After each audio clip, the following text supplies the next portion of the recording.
राबी पीरज़ादा की nude videos leak हुई तो पूरे पाकिस्तान में तहलका मच गया।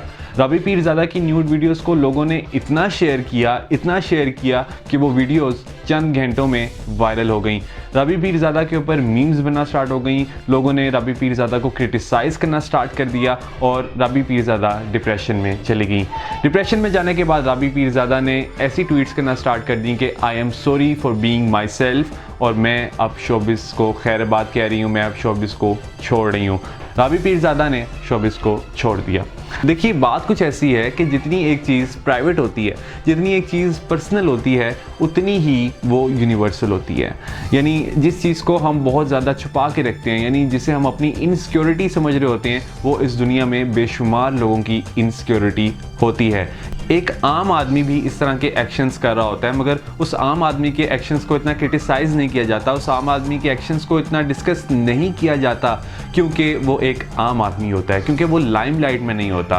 तो राबी पीरज़ादा क्योंकि लाइमलाइट में हैं, राबी पीरज़ादा क्योंकि एक सेलिब्रिटी हैं, एक पब्लिक फिगर हैं, तो जब उनकी ऐसी वीडियोस लीक हुई तो लोगों ने उन्हें डिस्कस किया, और इतना डिस्कस किया कि राबी पीरज़ादा डिप्रेशन में चली गई। क्या आप जानते हैं कि हम पाकिस्तानी नंबर 1 हैं दुनिया में पॉर्न देखने में, हम पॉर्न वीडियोस देखने में नंबर 1 हैं। इवन हम प्रॉक्सी यूज़ करते हैं, इवन हम VPN यूज़ करते हैं, मगर स्टिल वी आर नंबर 1।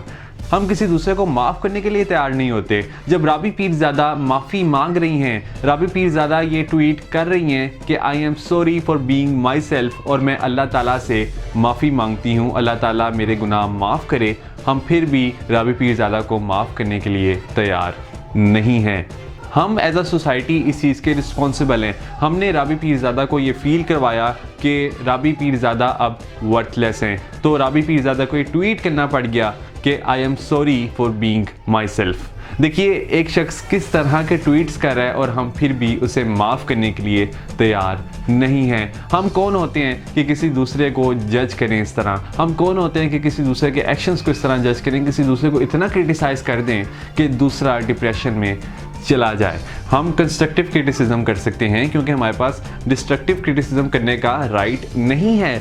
और राबी पीरज़ादा को सपोर्ट करने का ये भी तरीका नहीं है कि आप अपनी न्यूड पिक्चर्स अपलोड करना स्टार्ट कर दें और साथ लिखें #IamRabiPeerzada। ये भी कोई तरीका नहीं है, क्योंकि मैं देख रहा था ट्विटर पे ट्रेंड ये चल रहा था कि लोग अपनी न्यूड पिक्चर्स अपलोड कर रहे थे और साथ लिख रहे थे कि #IamRabiPeerzada। देखिए, इससे तो वल्गैरिटी मज़ीद प्रमोट हो रही है। राबी पीरज़ादा को सपोर्ट करने का सही तरीका ये है कि आप उनकी न्यूड वीडियोस को शेयर ना करें, और जो भी उनके ऊपर मीम्स बन रही हैं, जहाँ भी उनका मजाक उड़ाया जा रहा है, वहाँ पे आप लोगों को समझा सकते हैं कि ऐसा करना सही नहीं है। जो लोग भी उनकी वीडियोस को शेयर कर रहे हैं, आप उन्हें समझा सकते हैं कि आप काइंडली ऐसा ना करें। इस सोसाइटी में कितनी वल्गैरिटी प्रमोट हो रही है। ये हमारी रिस्पॉन्सिबिलिटी है कि हम अपने एक्शंस को भी देखें, हम देखें कि हम कहाँ पे गलत हैं, हम कहाँ पे गलती कर रहे हैं, और हम खुद को भी माफ़ करें और लोगों को भी माफ़ करने का अपने अंदर हौसला पैदा करें।